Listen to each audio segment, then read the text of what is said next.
Welcome to Around the ECHL on this Tuesday. Tommy Daniels, along with the voice of the Utah Grizzlies, Tyson Whiting, good friend over the last few years, got a chance to know him, and always loved going to Utah, one of the best spots on the ECHL tour. Hey, before we get started, man, I got to ask you about the goalie fight because that's been a lot of the talk around the league. Give me the fight from the eyes of Tyson Whiting. Well, unfortunately, I was watching it from a video screen in Wheeling. It was a tough game for the Grizzlies. They had lost 6-1, and it was the third game of three-game series. And just as the weekend kind of progressed, things got more and more heated, as it usually is the case in a three-game series. And with about 9 seconds, left in the game, I think everybody realized we're not going to see each other the rest of the year. So if we're going to fight, we're going to have to do it right now. Yeah. And so then a brawl started, and it turned into a line brawl. Everybody, the old cliche. It was a yard sale out on the ice, and everybody found a dance partner. And then, Kevin Carr was just he skated towards the blue line and kind of asked Francois Brassard, the Wheeling goaltender, "Hey, do you want to go?" Because everybody else is going. And so Brassard said yes, and they went out to center ice and fought. And really the big thing, though, was, Carr got out there. He threw the first punch. The thing was he swung and missed, though. Got off balance a little bit, and that got Brassard a little bit of an edge early in the fight. And then late, Carr was able to get a couple blows in late in the fight, and then Brassard ended up taking Carr down. It was one of those where, it's kind of debatable as to who took who down, but then the fight ended, and it was just like, well, yeah, DJ, the Wheeling broadcaster, I think it's his 10th year. It was his first goalie fight that he had called, and for me, that was my first goalie fight, and it just, with all the pads and all the thing that goes with it, goalie fights are just an intriguing thing that you don't see very often, but when you see it, it becomes noteworthy. I've been a part of 3. I mean, lucky enough to be a part of 3 in my 12 years here. You're right, though. I mean, everybody loves when the heavyweights go at it, but there's nothing better when the goalies start skating to center ice and you know what's going to happen, especially when there are punches thrown and guys connect. The crowd's into it. Obviously, you get a lot of attention, media-wise, especially in the hockey world. I think the video that the Wheeling Nailers posted on Twitter, and it's got 400,000 views. Wow! Right now over the last day and a half, and so obviously it's gotten a lot of attention. The interesting thing when you see goalies in their pads and you think, oh, these must just be huge guys, and then you see them, without the pads. I mean, Kevin Carr is about 6'2", 185, 190 pounds. You see him outside their uniform, you go, oh, he's actually kind of a pretty skinny guy. You don't think of goaltenders being kind of those skinny athletic builds because you just see them with those pads. You just think they're big husky guys, really. Well, he's intense though. The one thing about Carzy, and I mean, I got to know him a little bit when he was playing in Tulsa, and just because where he went to college too. Obviously, I always had an interest in him, and he's intense. So I mean, I shouldn't even have asked you who was involved. I should have just known it was Kevin Carr. And you're right though. After you get beat 6-1, and it's the last time you're facing these guys.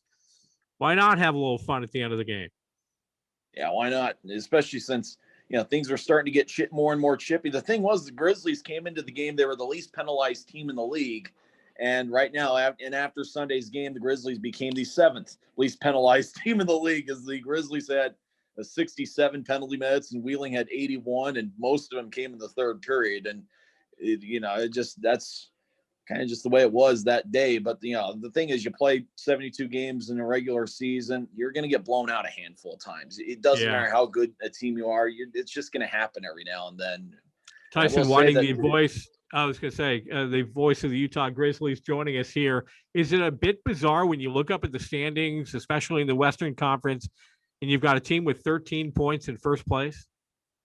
It's a little bit weird, especially since it seems like based on where Fort Wayne is geographically, they're going to play Wheeling and Indy a lot, so they're going to end up playing the Eastern Conference teams more than the West, and yet they're going to be in the Western Conference. And Fort Wayne year in and year out puts together a pretty good team, and it's kind of like you got to readjust your thinking from all right, standings points meaning everything to winning percentage being the end all be all. Yeah, you're right. And as it stands right now, we sit in third and fourth place respectively. The Americans in third place with 33 points, but you guys in fourth place with 34, but just a little better of a winning percentage for Allen. So yeah, it's a little tough to get used to. I remember after their first game, I think they jumped up from last place to fourth, and I was like, whoa, wait a minute here. And that's been a lot of the comments from fans and media alike, saying, hey, I'm not sure if I like this, but it is what it is. It's pandemic year. Probably never have another year like this again. Knock on wood. Hopefully. Um, but taking a look at your lineup, and Boucher, who I remember him running around as a little kid here in Dallas when his dad played for the Dallas Stars, and Canoni, who's a great player. Those two players, the top of your leaderboard, if you will, as far as with 20 points each. Give us a rundown of how things have been going lately for you guys, Tyson. The power play has been unbelievable. They got 7 power play goals in the last 4 games. They have a power play goal in each of the last 12 wins. The power play goal in 21 of 28 games this season. In February in particular, the power play just took it to another level. And yeah, really, it's a lot of smart hockey players like Canone. I mean, he missed some time in February, but, he came back last weekend and had a point in all 3 games. Canone's got a 9-game point streak. And, smart defensemen like Ryan Lowney and Hunter Skinner up top. And then you get, Riley Woods over in the circle. He's in one circle. Canone's in another. You get good net front traffic. They just seem to do a great job of moving the puck around and finding the open guy, knowing that it's 5-on-4. There's going to be an open shot. And the Grizzlies, it just seems like consistently have been able to find a way to get that grade A scoring chance on the power play. And on the other hand, though, the Grizzlies would like to have a little bit more success 5-on-5. And I know going into March, that's something that the Grizzlies are going to be focusing on, is having some more success 5-on-5, because as great as the power play's been, can you really rely on that for a 72-game season? And so for the Grizzlies, they're hoping to have a little bit more success 5-on-5. But, the roster still looks like it's been pretty consistent. February, we probably saw, less movement than we did in January and in December. And so it looks like the roster is kind of stabilized to where you're not going to see a whole lot of movement here in the next month or two. And so I think it's just, the power play has gotten going. The penalty kill outside of this past Sunday, where Wheeling had 3 power play goals. Other than that, the penalty kill had a pretty good month of February. And so really it's just kind of buckling down 5-on-5, because they find a way to capitalize a few more times 5-on-5, moving the puck around and getting the open guy.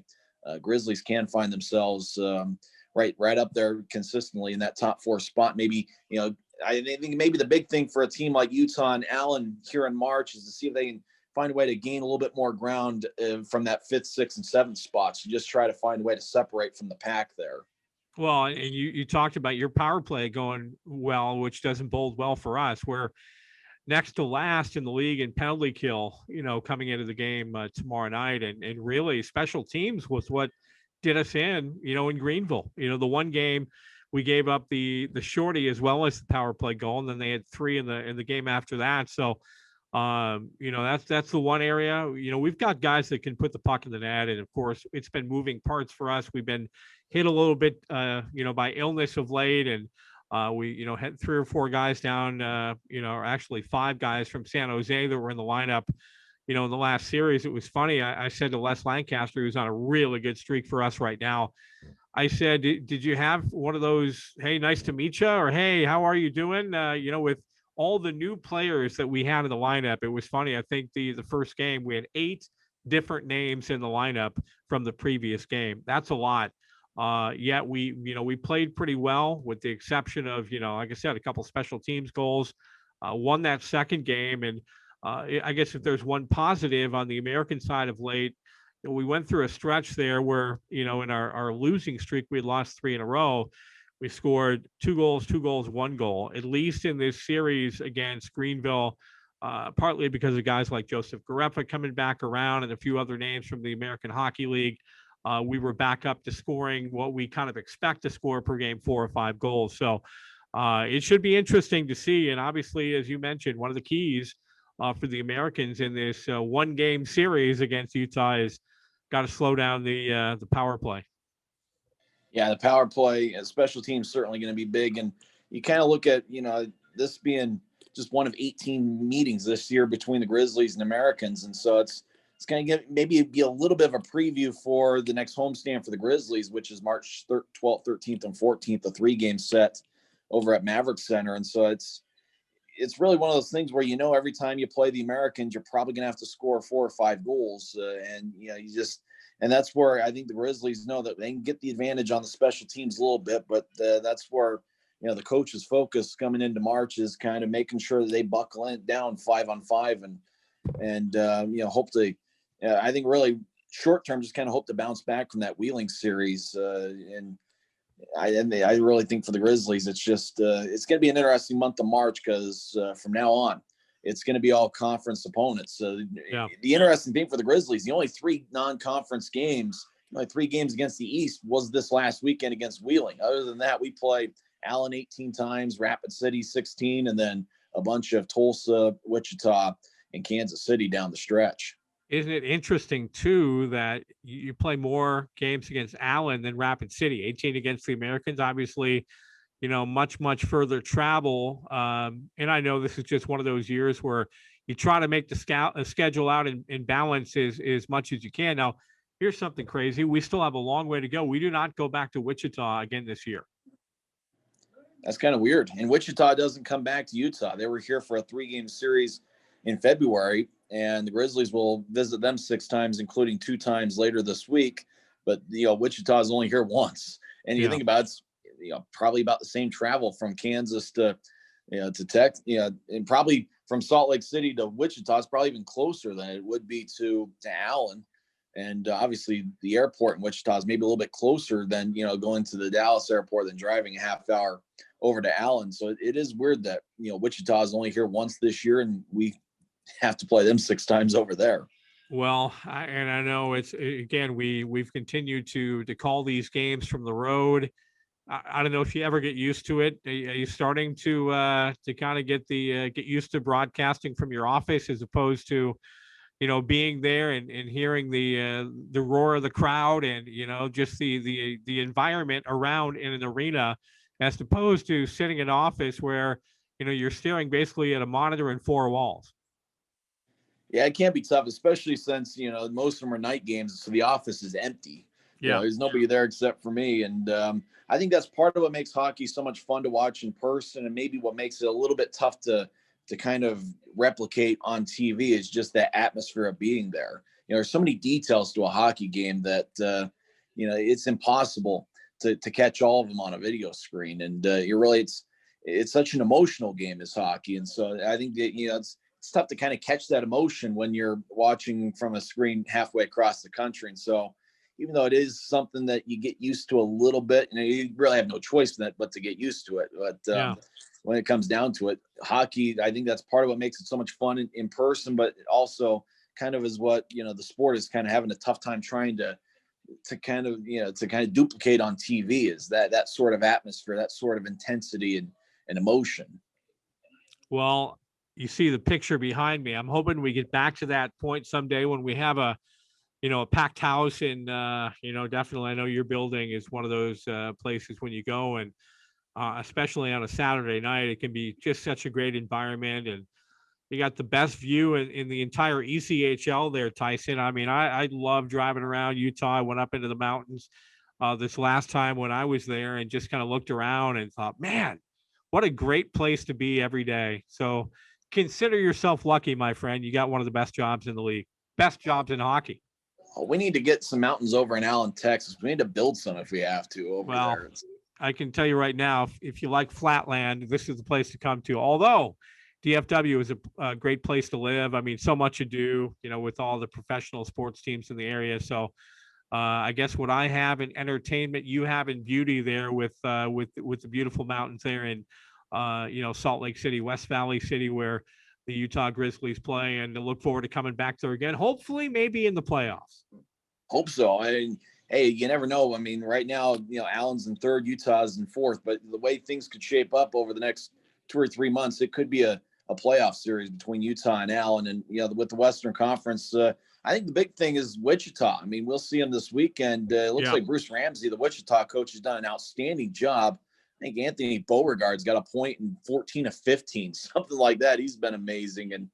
And so I think that, the 4 playoff teams, obviously Wichita, Fort Wayne, Allen, and Utah, but you can't overlook, Tulsa is always well coached with Rob Murray, and Kansas City with Tad O'Had. It seems like he's building something there. and Rapid City's always given the Grizzlies fits, and so I always think they're a pretty good team. So it's just a loaded Western Conference, and outside of all the challenges we faced, it certainly has been a lot of fun to see this year. Yeah, you got an 8-point lead right now on Kansas City, but as we know, it's not about the point system this year; it's the winning percentage. So we'll see how that all plays out. Tyson, hey, thanks for doing this today, and have a great call tomorrow night. Thanks for the time, Tommy. Hopefully we'll have some fun tomorrow. Absolutely. That's Tyson Whiting, the voice of the Utah Grizzlies here on the Red, White, and You Around the ECHL podcast. We'll talk